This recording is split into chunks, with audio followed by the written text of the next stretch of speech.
नमस्कार, मैं हूं पंडित कैलाश चंद्र जोशी और आप देख रहे हैं मेरा यूट्यूब चैनल संस्कृति से। मित्रों, आज मैं आपके साथ माघी पूर्णिमा पर चर्चा करूंगा। माघी पूर्णिमा 5 फरवरी 2023 को रविवार के दिन है। इसी दिन पूर्णमासी का व्रत होगा और स्नान दान वाली पूर्णिमा भी इसी दिन है। तो मित्रों, वैसे तो साल भर में 12 पूर्णिमा होती हैं। पूर्णमासी 12 बार आती है, प्रत्येक महीने में एक पूर्णिमा होती है, लेकिन माघी पूर्णिमा का विशेष महत्व होता है। आज माघी पूर्णिमा पर मैं कोई कथा प्रवचन नहीं करूंगा, केवल आपको माघी पूर्णिमा के जो वैज्ञानिक आधार हैं, माघी पूर्णिमा का जो वैज्ञानिक तथ्य है उस पर चर्चा करूंगा। अब माघी पूर्णिमा को हम स्नान करने के लिए तीर्थों में जाते हैं, हरिद्वार, प्रयागराज, काशी, अनेक तीर्थ स्थानों पर जाकर के गंगा जी से अपनी काया को पवित्र करते हैं। तो यह हम क्यों करते हैं? हमको इसके लॉजिक को, साइंस को, विज्ञान को जानना पड़ेगा, क्योंकि जो साइंस है उसके मूल में सनातन है। सनातन से ही साइंस का जन्म हुआ है। जो आज हम विज्ञान देखते हैं उसका आधार सनातन है, क्योंकि सनातन में जो वेद हैं, वेदों की जो ऋचाएं हैं, सूक्त हैं, उन ऋचाओं से, सूक्तों से आज वैज्ञानिक लोग शोध कर रहे हैं, रिसर्च कर रहे हैं, अनुसंधान कर रहे हैं, गवेषणा कर रहे हैं, और वह फिर किसी एक निश्चित निष्कर्ष तक पहुंच रहे हैं, क्योंकि सनातन ही साइंस का आधार है, न कि साइंस सनातन का आधार है। सनातन साइंस का आधार है।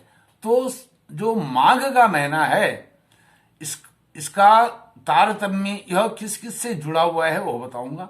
सर्वप्रथम तो श्री सूर्य नारायण भगवान से माघ का महीना जुड़ा हुआ है। दूसरा मघा नक्षत्र से जुड़ा हुआ है, और पितरों से जुड़ा हुआ है, पुत्र से जुड़ा हुआ है।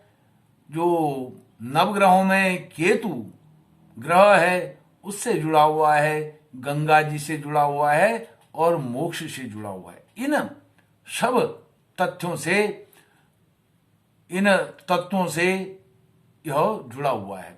यह कैसे जुड़ा हुआ है मैं आपको बताता हूं। जो सूर्य नारायण भगवान हैं वह असली में जो मकर राशि है उसके अधिष्ठाता देवता हैं। उसके असली स्वामी सूर्य हैं, न कि शनि। हम वैसे व्यावहारिक रूप में मकर राशि के स्वामी शनि को मानते हैं, लेकिन असली में जो शनि को यह राशि दी गई है, यह सूर्य नारायण भगवान ने उपहार स्वरूप शनि को यह राशि प्रदान की है। सिंह राशि से मकर राशि तक की जितनी राशियां, 6 राशियां हैं, इन राशियों के अधिष्ठाता देवता कौन है? स्वामी कौन है? सूर्य नारायण भगवान है। इसलिए यह है। और मघा नक्षत्र से ही माघ का महीना बना है, और मघा नक्षत्र सिंह राशि का पहला नक्षत्र है, और सिंह राशि के स्वामी स्वयं सूर्य नारायण भगवान हैं। और जो मघा नक्षत्र है इसके देवता पितर हैं, और मघा नक्षत्र का जो विंशोत्तरी जो दशाएं होती हैं, विंशोत्तरी दशा का जो स्वामी है वह केतु है।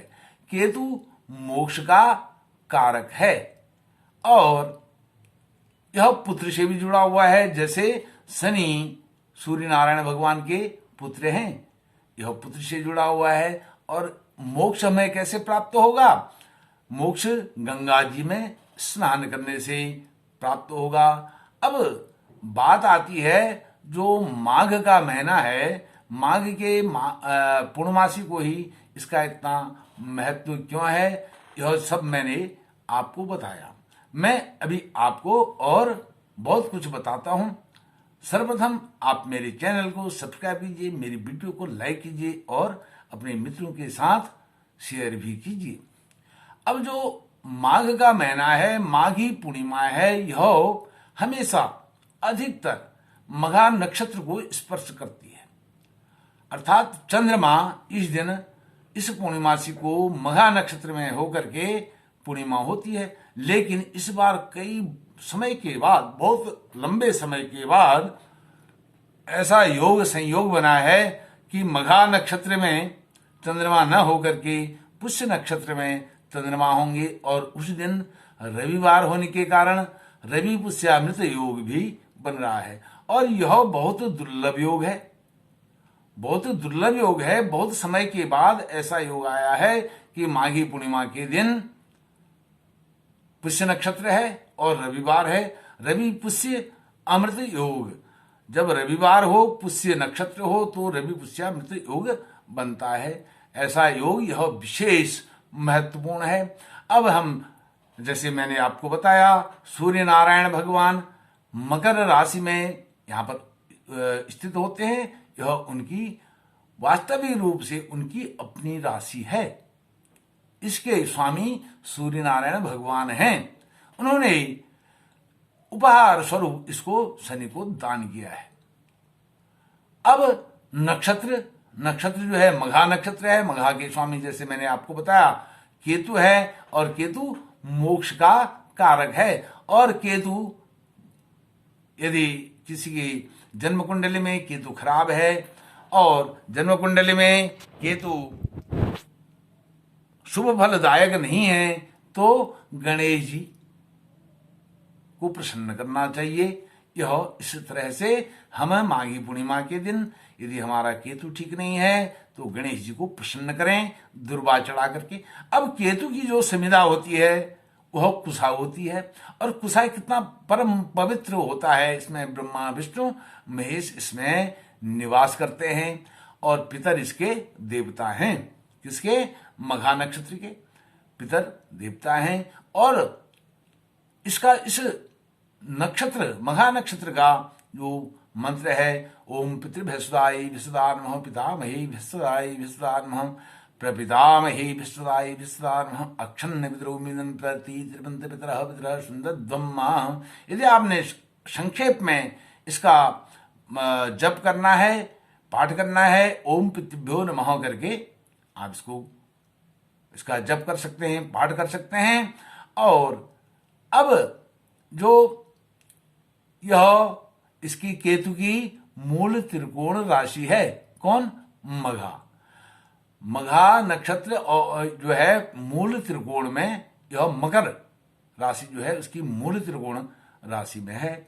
और इसके जो मघा नक्षत्र माघी पूर्णिमा के दिन यदि कोई सज्जन हवन आदि करना चाहते हैं, होम करना चाहते हैं, तो इसके होम द्रव्य है, होम की सामग्री है तिल, घी और चावल। यह होम द्रव्य हो गया। और इसकी संविधा, जैसे मैंने आपको बताया, संविधा इसकी कुशा है, और जो बहुत महत्वपूर्ण है।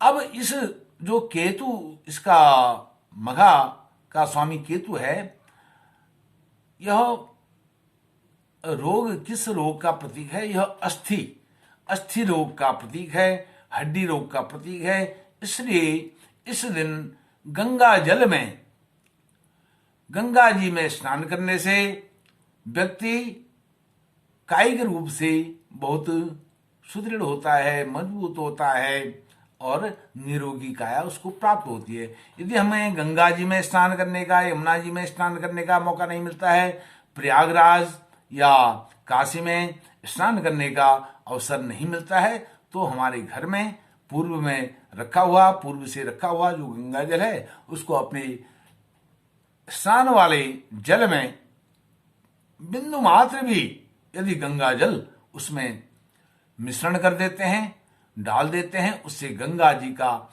स्मरण करते हुए, ध्यान करते हुए, गंगे च यमुने चैव गोदावरी सरस्वती नर्मदे सिंधु कावेरी जलेऽस्मिन् सन्निधिं कुरु। नमामि गंगे तौ पाद पंकजं सुरासुरे वंदति दिव्य रूपम भुक्तिं च मुक्तिं च ददासि नित्यं भावानुसारेण तथा नराणाम। इस भाव से, भावानुसारेण कहा गया है, इस भाव से गंगा जी कैसे अविरल धारा उनकी बह रही है और हम गंगा जी में गोते लगा रहे हैं, गंगा जी को प्रणाम कर रहे हैं। गंगा कलकल अविरल नाद करते हुए बह रही है, ऐसा हम स्मरण करेंगे गंगा गंगा करके, तो हमें मोक्ष की प्राप्ति होगी, पुनर्जन्म नहीं होगा, माँ के गर्भ में फिर से वास नहीं करना पड़ेगा। यह जो मैंने आपको साइंस बताया, यह ज्योतिष के जो पारदृष्टा विद्वान हैं उनके अनुशीलन में, उनका अनुशीलन करते हुए, उनकी संगत में रह करके और ज्योतिष के ग्रंथों का अनुशीलन करते हुए जो कुछ भी मैंने प्राप्त किया वह मैंने आपके समक्ष रखा। यह सनातन एक साइंस है, विज्ञान है, न कि विज्ञान का आधार साइंस सनातन है, बल्कि साइंस का आधार सनातन है। जब सनातन आया तो सृष्टि आई, सृष्टि आई तो सनातन आया, और जब सनातन आया तब साइंस आया, उससे पहले साइंस नहीं था। आपने देखा होगा जो पुष्पक विमान है, वह पुष्पक विमान किसकी देन है? उस सनातन ने ही उसको इजाद किया था, उसका रिसर्च किया था, उसको लाया था। इसलिए मित्रों, मैं